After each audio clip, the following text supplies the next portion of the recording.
Hello and welcome to another video and podcast from fantasyfootballscout.co.uk. Today we're looking at the best captaincy candidates for Game Week 14. My name is Joe and joining me to discuss the key armband options is David. David, welcome. How are you? Yeah, very good. Thanks. The captain came off for me in Game Week 13. Went with Mane in the end. A little bit disappointed, I suppose, that I didn't go with Vardy because obviously I outscored him. But I do think that people who didn't go with Vardy perhaps unlucky based on the fact that his points came from the fact that both Brighton and Liverpool players encroached on his missed penalty and drastically changed his fortune. So, congratulations to people who got the points for Vardy. Still a good decision to go with him. A little bit miffed to not get those points, but I'm not regretting the decision to go with Mane. Interestingly, yeah. We could be facing the same choice this week, couldn't we? We could be, but here's something. So if we think that Mane and Vardy are both going to do well, last week is a good indication because guess how many points you lost? Well, it's obvious. You lost 3 points. If you own Mane and Vardy and you captain Mane, not Vardy, you just lost out on 3 points. That's it. So to be honest, if both of them are hauling, I don't mind. I could live with being 3 points down. I could live with being 3 points up, but it doesn't matter. They're both great options. You mentioned you backed Mane. We were on the Breakfast Club last weekend. I did the same as well. Got rid of Salah for Mane, and Jamie Vardy once again proved he can bust those stats or two, defeating Brighton's strong home form that we trumped up, even being granted that second penalty chance, as you mentioned. They're both in the frame. We're going to start with Vardy. So this time he's at home to a lacklustre Everton side that's just been beaten by Norwich. What do we think of Vardy as a top captaincy choice, or the top captaincy choice this week?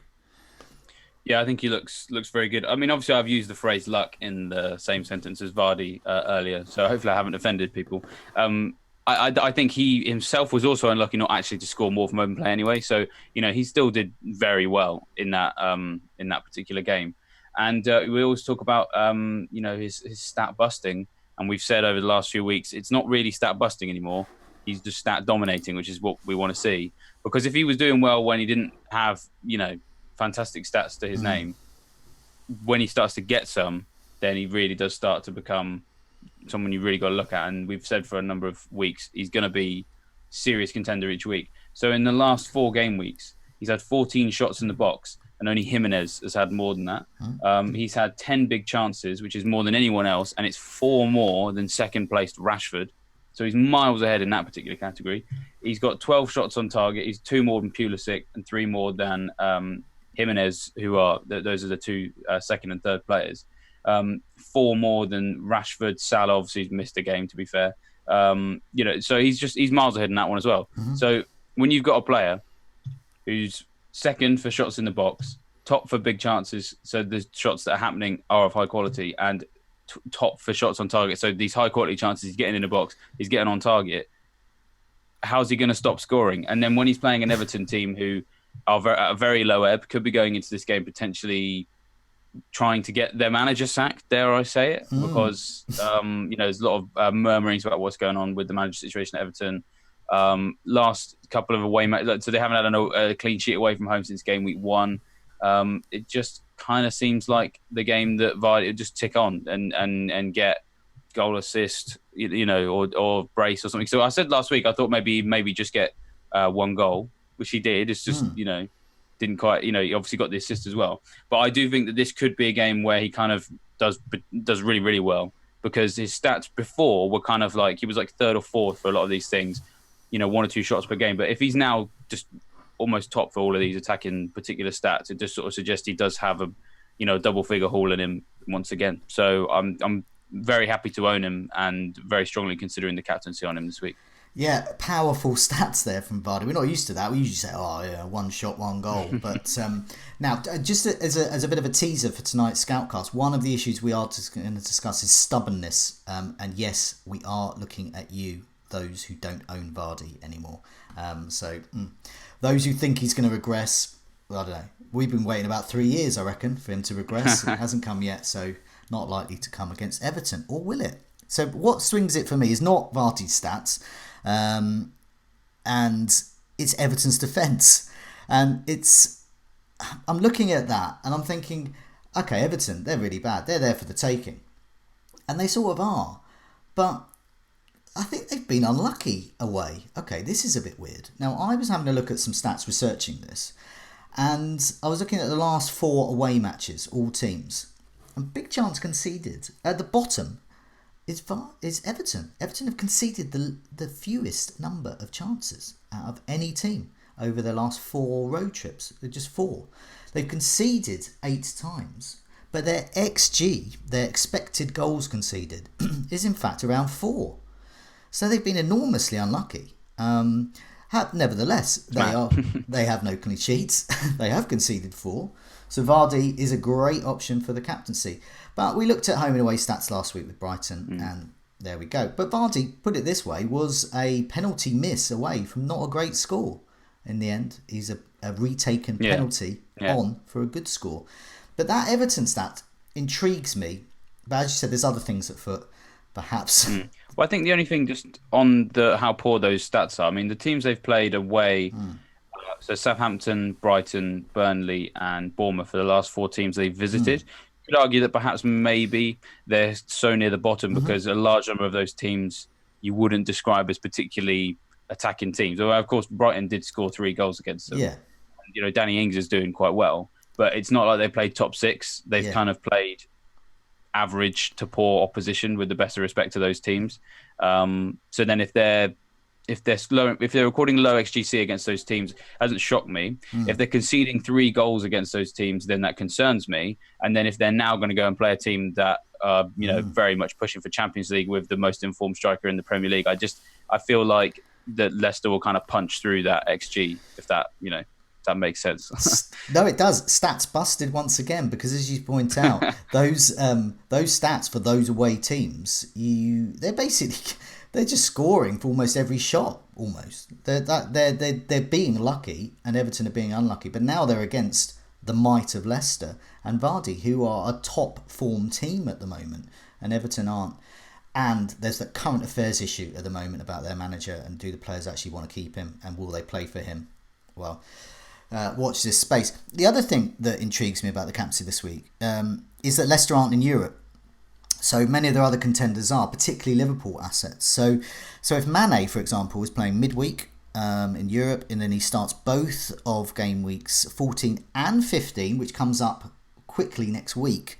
Will he start in all of those? Or Klopp was talking about future rotation earlier in the week. So is that what he's talking about there? Is he talking about that run of 3 tightly packed games? So there's doubt there. Vardy, I don't have that doubt. He's just going to start. They haven't got Europe to worry about, and he's superhuman. I remember him scoring a brace when his arm was in a brace. That's how good he is. He's also just the Don there as well. He's Leicester's Harry Kane in that you just do not bench him because he won't take it. Yeah. I've heard people in the past describe him as like the head of the Leicester mafia. You don't mess with him, which is possibly why things went wrong. Kind of after their title-winning season, and why things are going so well now, because Brendan Rodgers has walked in the door, and it's just like you just do whatever Jamie Vardy wants, and things will go well. So he's not going to get benched. I'd be so surprised if he is benched for any of the winter games. So you're right. He's got pretty much everything on his side as a captain option this week, although there is that slight, depending on which side of the fence you sit on with Everton's defensive stats, lucky or unlucky, rubbish, or just almost rubbish. Let's move on to the likes of Mane and Salah, who apparently his ankle is fit and ready for action. What do we think about Liverpool's chances of getting a haul against Brighton? Yeah, I think this could be a big win for Liverpool. I mean, we talked about when we were comparing Brighton's XG in away games, XGC, sorry, I should say, in away games, because it was very, very different to what it was at home. So everything we told you last week about Brighton's defence away from home, remember it this week, because they're obviously going to Anfield, which is a tough task. I mean, if you just look at the last 4 game weeks, they're in the bottom 3, are Brighton for XGC. 8.46 is what they should have conceded. They conceded 7, so they should have conceded slightly more. They're going to a Liverpool team that always scores goals at Anfield. And I'm a little bit disappointed that I didn't get as much out of Mane, as I've sort of mentioned at the top of the video, because he wasn't able to use his, kind of his matchup against this, with the headed sort of thing with Crystal Palace, as I was hoping. And the interesting thing is, I mean, if we're going to sound like a broken record, or rather I maybe will sound like a broken record here, when we're talking about Salah and Mane, it's still the same story because Salah basically has more shots in the box. He has more on target, but Mane has more big chances. So, I mean, there will be people choosing between the two potentially because the double up on both of those players potentially viable going forward. Rotation kind of like, maybe at the back of your mind, but so overall, I mean, I mean, in terms of form, I think I would say that Vardy is in better form because if we just compare the two players over the last 4 game weeks, it really does it's all Vardy really. So we made 14 box for Vardy, just 9 for Mane, and they both played the same number of minutes. 10 big chances for Vardy, 4 for Mane, 12 shots on target for Vardy, and 5 for Mane. So really, if you were just going to go purely on the player, Vardy is streaks ahead. But of course, we've just sort of seen, with Everton's XGC away from home, it's actually quite good. But Brighton's is really bad. So, arguably, I would suggest that Liverpool have the easier fixture. So, yeah, it's a tough one. I mean, if I'm picking between the two, really tough because each one has something going for them. And, it's tough to decide which of those sort of facets I should go with. But if it's form, it's Vardy because Mane's stats, they're never like hugely impressive. Maybe he's the stat buster. He's the one his big chances are still more than Salah, but it's nowhere near Vardy's. But he's still continuing to get goals. Yeah, and I mean, as I said, I think Mane and Vardy are both great options. I'm happy to captain either. They're sort of alternating captain and vice captain for me in my team going into game week 14. But I think Salah's being slightly ignored here because when he wasn't going to play against Palace, when it was emerged that he was not going to be in the starting lineup, I was really disappointed, even though I just dumped him for Mane. Because when he's in the team, they all play better. Mane is going to get more opportunities. He's going to get more of those lovely big chances. Salah's may also haul as well. It doesn't matter. I think having alternated between the two last season as well, I can vouch for the fact that if Liverpool are playing a team that is as bad as Brighton is away from home, I want them both to play, whichever I own, because I think they're going to do well. And that's what's slightly steering me towards Mane over Vardy at the moment. And I've got up on the screen there, he mentioned some of the expected goals conceded stats. Well, it's even worse for their last four away matches. So they've conceded 17 big chances, as most of anyone over 4 away matches. They've conceded 7 goals, okay, pretty bad over 4 road trips, but they should have conceded about 11, possibly even 12. So that shows that they've been bizarrely lucky just to concede 7 and get the 1 clean sheet. They're there for the taking. If you got Salah and he's looking like he's going to be fit and you're getting positive messages around his ankle, I think I'd keep and captain. But if you've got Mane, good choice. Lots of options this week. Spurs are back on the radar, and I jokingly ask you each week, so what about Harry Kane for the captaincy? And then we just grumble and mutter things like scraping the bottom of the barrel and stuff. Well, I actually mean it this time as the North London side take on Bournemouth. So are Spurs assets captainable? And if so, which one? Kane, Son, Moura, Ali? Yeah.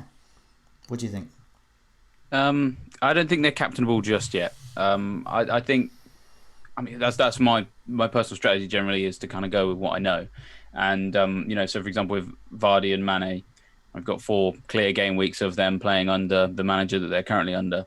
Whereas Mourinho, I still have a gut feeling that he'll do well at Spurs, but it's not strong enough for me to captain any of their players yet. I am considering signing maybe Son or Moura or Ali. I'm not sure yet.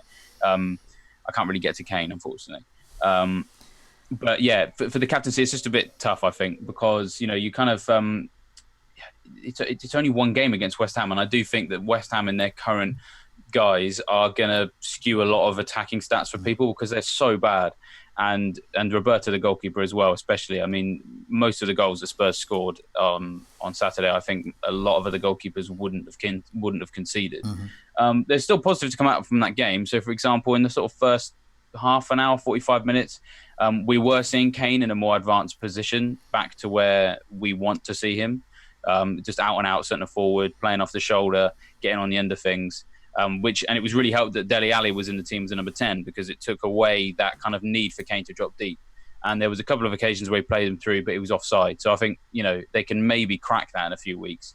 And and sort of get used to Kane running off Ali, which they haven't really done for a while. I think that probably the player that's most ready to go right now, though, is probably Son, because he's the player who has actually still looked quite good despite everything going wrong under Pochettino. Whereas, everybody else kind of hasn't really shown it. Because unfortunately, the thing is, when a manager comes in, it's very hard to change things straight away. And even Mourinho said himself that I've come to this club and it's not very often that I come halfway through a season. So actually changing their style of play is going to be tough. And I might not even go for it. I might try and improve their confidence or improve their defence, and that will permeate throughout the team. So what happened in the second half was that Kane actually then was starting to drop deep again. And all the kind of things we saw that was kind of like not as good under Pochettino still kind of crept in. I think that will go, but it's just how long it's going to take, because Kane has been dropping deep for probably about a year and a half now. So then actually getting him back to playing off Dele Alli at number 10 might take some time. So all of those sorts of players I'd have sort of concerns over. But as I said, Son looks, I think, ready to go now. So if I had sort of gun to my head, had to pick one Spurs player to captain this week, I'd probably go Son. Yeah, I think for those that are looking for a differential captain, Spurs are there. They're prime full of assets. I think packed full of them. Kane, Son, Moura, and Ali, I think, are all captainable this week as differentials, except for the fact that if you do that, you're betting against Mane and Vardy and Salah. That's true. So this is not the week to be a flash Harry, to be the hipster and get the captain the differential, because you're betting against the obvious. Vardy's going to score, Mane's going to do well. It's the kind of if Spurs had this kind of game and Liverpool against City or something, Leicester had I don't know. They had a tough game as well. I can't think of a tough game for Leicester at the moment, but pretend they have a game where differential looks obvious, rather than this one. It's just not the one for me. But they're all good options, and I too am also considering virtually all of them. I want them all in. I think they're good. They've impressed me. We've got some figures up on the screen there. We can already see that Son is your all-round guy. He's 3 shots as well as 3 chances. So that's the highest with chances and the joint highest with shots. Lucas Moura, he's your shots guy. Not quite as accurate, just 1 on target. Harry Kane, as you said, sort of game of two halves with him, slipping back into old ways, but like to see more of him from the first half. And Dele Alli's becoming a bit more creative, but I wonder if he'll be the assister of the assist. That's classic. His XG for that particular game, or XGI I should say, was actually really low. I think it was like 0.1, whereas Son's was much higher. So he could be, like Modric was at Spurs, he could be fantastic, arguably the best player, but... he was man of the match. Yeah, man of the match, but assisting the assistant, which is no good for FPL, and it's no good for the captaincy, which we're talking about here. So we talk about West Ham defence there. Perhaps they were obliging. Well, guess what? Chelsea are taking them on. So could this be a time for the likes of Abraham and Pulisic to take the armband as well? What do we think of Chelsea assets? Yeah, I think I was waiting for you to bring him in, because I think if you are looking for a differential this week, I think Chelsea are the more reliable way to go than say Spurs, because we saw them cause plenty of trouble for Man City, especially in the first half. So we know they can cause trouble against anyone. So if they're going against this West Ham defence, you've got to expect that it's going to be a 3 or 4-0. West Ham kind of showed some spirit towards the end, because we always sort of say that West Ham tend to sort of turn up for their London derbies. They really didn't in the first sort of hour against Spurs. And if they can't do against Spurs, who, as most people will know, is the team that West Ham hate the most, then I find it hard that they'll be able to sort of go and do that away at Stamford Bridge, where Chelsea are playing some seriously good attacking football. Pulisic, I think, is the best of the ones to look at, because he looks like a bit of an all-action superhero, which is quite interesting, bearing in mind that his nickname is Captain America. He seems the one most likely to kind of do absolutely everything. If you had to pinpoint one player in this team who's going to fill the Hazard role, or void, I should say, it does look like it's going to be him, because he can create chances and he shoots a lot, coming in from wide. And the stats over the last 4 games, and pretty much since he came into the team, have been incredible. So, in the last 4 matches, 12 shots in the box, and so that's the highest of any Chelsea player. Above him is just 4 players: Lacazette, Rashford, Vardy, and Jimenez. Big chances is just 3, which isn't as many as I'd like, but it hasn't really affected him because he's still getting plenty of. He seems the kind of player who can score even chances that aren't big ones. And then also shots on target in the last 4 game weeks, 10. So the only player with more shots on target is Vardy. And of course, being a midfielder as well, if you're sort of comparing him with Abraham, so let's say you had both of those 2 players and you wanted to captain a Chelsea player, he's going to get more points for the goals, but probably going to be a clean sheet as well because Chelsea's home defence are quite good.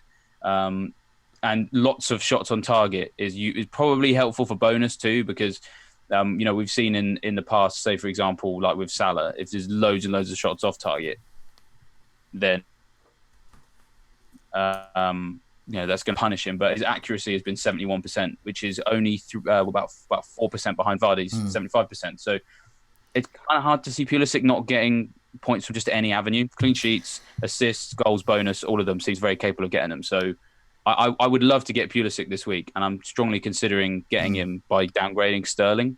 So yeah, I think Pulisic could be in the next couple of weeks very much part of it, much as Hazard was in the days gone by, a bit of a differential captain each week. Yeah, my early thoughts for this week with my transfer would be upgrading Mount to Pulisic. Mount, I don't think is as effective. We saw even that he was benched, so the threat of rotation there. Pulisic's stats weren't great against Man City, but God, it was Man City. So as you said, you've been reeling off those other stats. They're the ones I'm interested in, and West Ham are bad. So yeah, go back to the table I put up about last 4 away matches and big chances conceded. At the top, we mentioned were Brighton, but second is West Ham. They've conceded 7. Their expected goals is 7. So it's nice and tidy there. There's no like, oh, they've been lucky, they've been unlucky.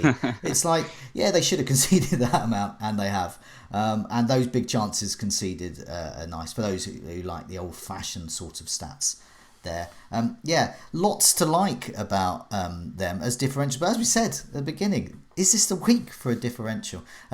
There's more, though. There's even more good captaincy choices to consider. Manchester United take on Villa at home, and Rashford has 4 goals and 2 assists in his last 5 matches. Looks a good option. What do we think? Rashford and co against Villa. Yeah, I think Rashford is a really good option. I'm a little bit miffed because I had the opportunity for scout picks. I had the opportunity to put Rashford in over Martial, but we went with Martial in the end. But Rashford's stats were so good. Rashford is kind of everything that Martial isn't. Martial is one of these players who doesn't do much, but what he does do comes off. So kind of like the Vardy of old, or perhaps a Wilson or something like that.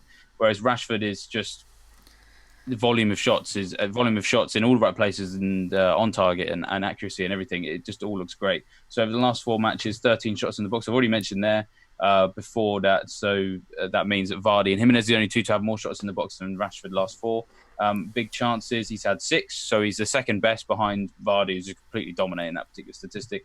And then 8 shots on target, which is the joint 4th best in the league. So, he's not quite Vardy levels, but there's not really many other people who are sort of ticking all of those boxes. Again, the 3 that I think are the most important for goal threat: shots in the box, big chances, and shots on target. He's very much in the top 4 or 5 for all of those. And then also his XG is great as well. So if you go over the last 4 matches, players who've played more than 170 minutes, their minutes per XGI, expected goal involvement, Rashford is top of the league. He's had minutes per XGI of 67.2, which is better than Vardy's, in fact. So, if that the expected data sort of combining all of the different sort of chances in is basically saying he should have scored the most goals over the last 4 game weeks. So, that is absolutely what you want to see for a player like Rashford ahead of a fixture against Aston Villa, who just concede quite a lot of shots in the box. They obviously got a clean sheet against Newcastle, but it's Newcastle. It's not Man United. So very hard to go for the captaincy. But I do think that sometimes what I think is important about these captain videos that we do, when we flag these so-called barrel scrapers, really, we're almost influencing people's transfers decisions. So, if you're looking at a slot for Rashford, then I think go get him if you can. Captain him maybe. But as we've sort of already mentioned, top of the program, really you're kind of expecting, if you go with him, you're betting against Vardy and Mane, which is hard to do. But still, I think Rashford is going to have a big week against Villa. Yeah, I got him in last weekend in my Sky team. So thanks a lot to Luke in our video advice session last week there. And do tune in for that this week. Do listen to what Luke says. I did. And I got a nice 20-point haul from Marcus Rashford there. So thank you. The advice there was go for him and not Martial. I've got some stats on the screen.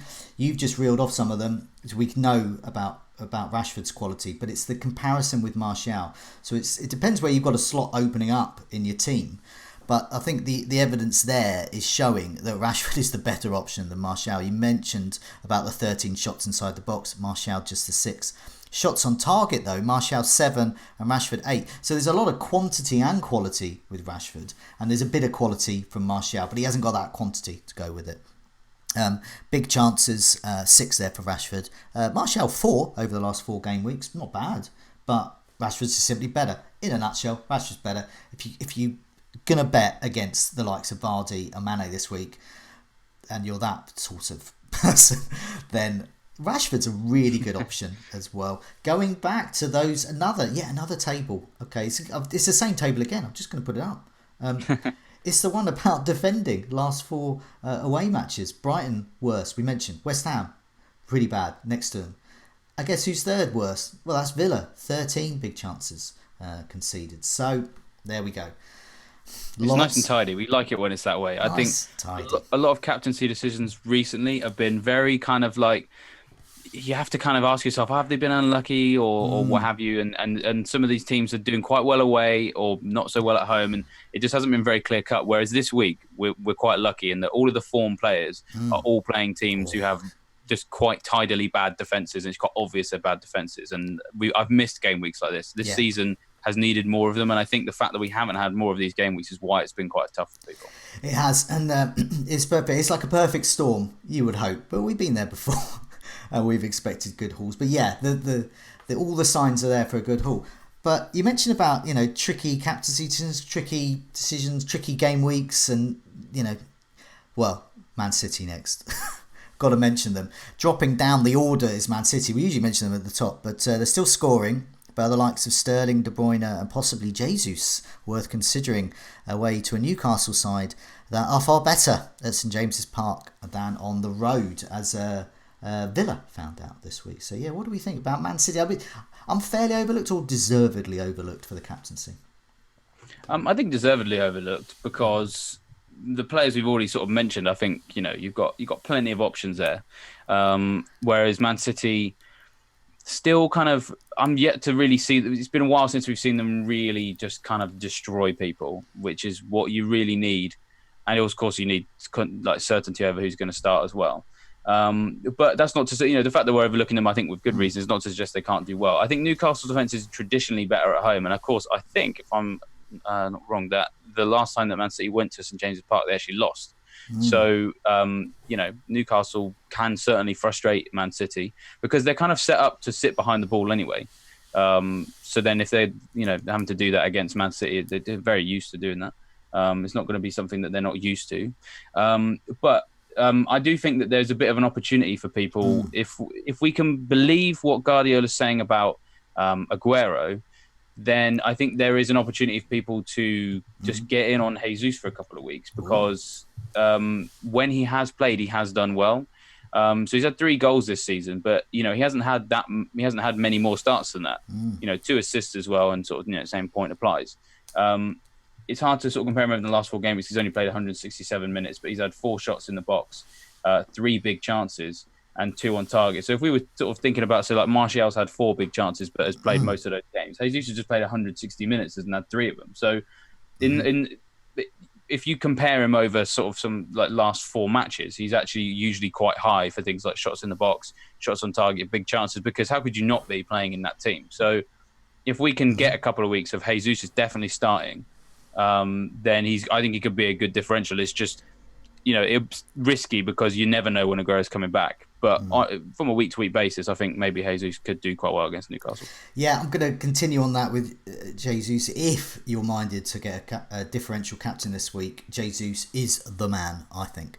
I'm not saying that Sterling won't score a lot. I can't trust him to. And as a captain, he's gone for me. It's feast or famine. Yeah, went a couple of weeks ago, gone, haven't looked back. Much prefer some of the other options. More on that in the Scoutcast tonight, by the way, as well.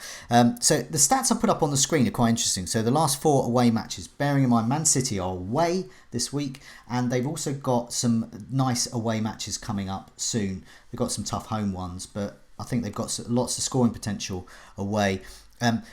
Jesus is absolutely top of the pile. Last 4 away matches in 4 Man City players in terms of shots in the box. So minutes per goal attempt in the box. He's getting a shot away every 13.9 minutes. That's excellent considering that. So that's quite good for those in the members area. You're looking at the different stats and you're looking at a player like Jesus who hasn't really been playing much. You sort of want to know how he's doing when he is playing. You mentioned some of those other stats there, and also the goals attempts in the box stats do show that. Aguero, to put that in perspective, Aguero's getting a shot away every 21 minutes in his last 4 away matches, and Sterling every 25 minutes. So they're shooting a lot, but no one can touch Jesus for that sheer quantity of shots when he's given that opportunity. His comments this week were indicating that he's been asked to step in for Aguero, but of course Sterling is an option up front. I'm sure there's going to be more of that on the site, more discussion in videos later in the week about that. But yeah, once again, I don't know, possibly overlooked, but there are options there. We're at the barrel scraping time. Have we got a barrel to scrape this week? There's too many options as it is. But so I've written down a couple. Jimenez against Sheffield United. I mean, that really is scraping the barrel. I mean, not because of Jimenez, he's great, but Sheffield United are great too. Yeah, Sheffield United. Yeah. Can Arsenal assets be trusted away to Norwich? Now that should be assuming they should be topping the bill, but I don't know if they can be trusted. And Norwich, I think there's been some improvement in the Norwich defence in the last few weeks, and also Christoph Zimmermann is back, which is massive for them because he's their first choice centre back. It's I start against Everton. I think was his second of the season, but it was the first time he completed 90 minutes because he had to go off injured against West Ham. So I think we could be seeing a minor Norwich revival. And of course, it's at Carrow Road, where if they're going to find some form, they'll find it with aplomb there, I'm sure. So I would not trust an Arsenal player against any team, but away at Norwich, definitely not.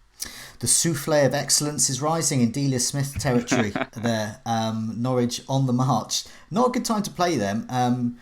You would think Arsenal should do well, but yeah, too tricky. We mentioned all the other ones. I think we know who we're going to captain. It's all the ones at the top of the bill. It's going to be Vardy or a Liverpool asset. There are other good options as well. Just before we go, just wanted to mention that we have recently launched our rolling monthly membership scheme. It's cost £1.99 a month for the first month if you sign up before Monday, December the 2nd, and rises to £2.99 per month for every month after. Stats, Rate My Team, comparison tool, exclusive articles, all of the lovely stats that we've been mentioning in this video so far in particular. Check out fantasyfootballscout.co.uk for more. Also, another reminder that our reach across social media has extended and we've launched an Instagram account. Do check that out. Lots of stuff there. A bigger focus on the imagery there of Fantasy Football Scout, but do have a look at it. Worthwhile. But in the meantime, David, good luck with your captaincy choice. To be honest, it doesn't matter who you captain, they're all going to do well. Famous last words, I'm sure.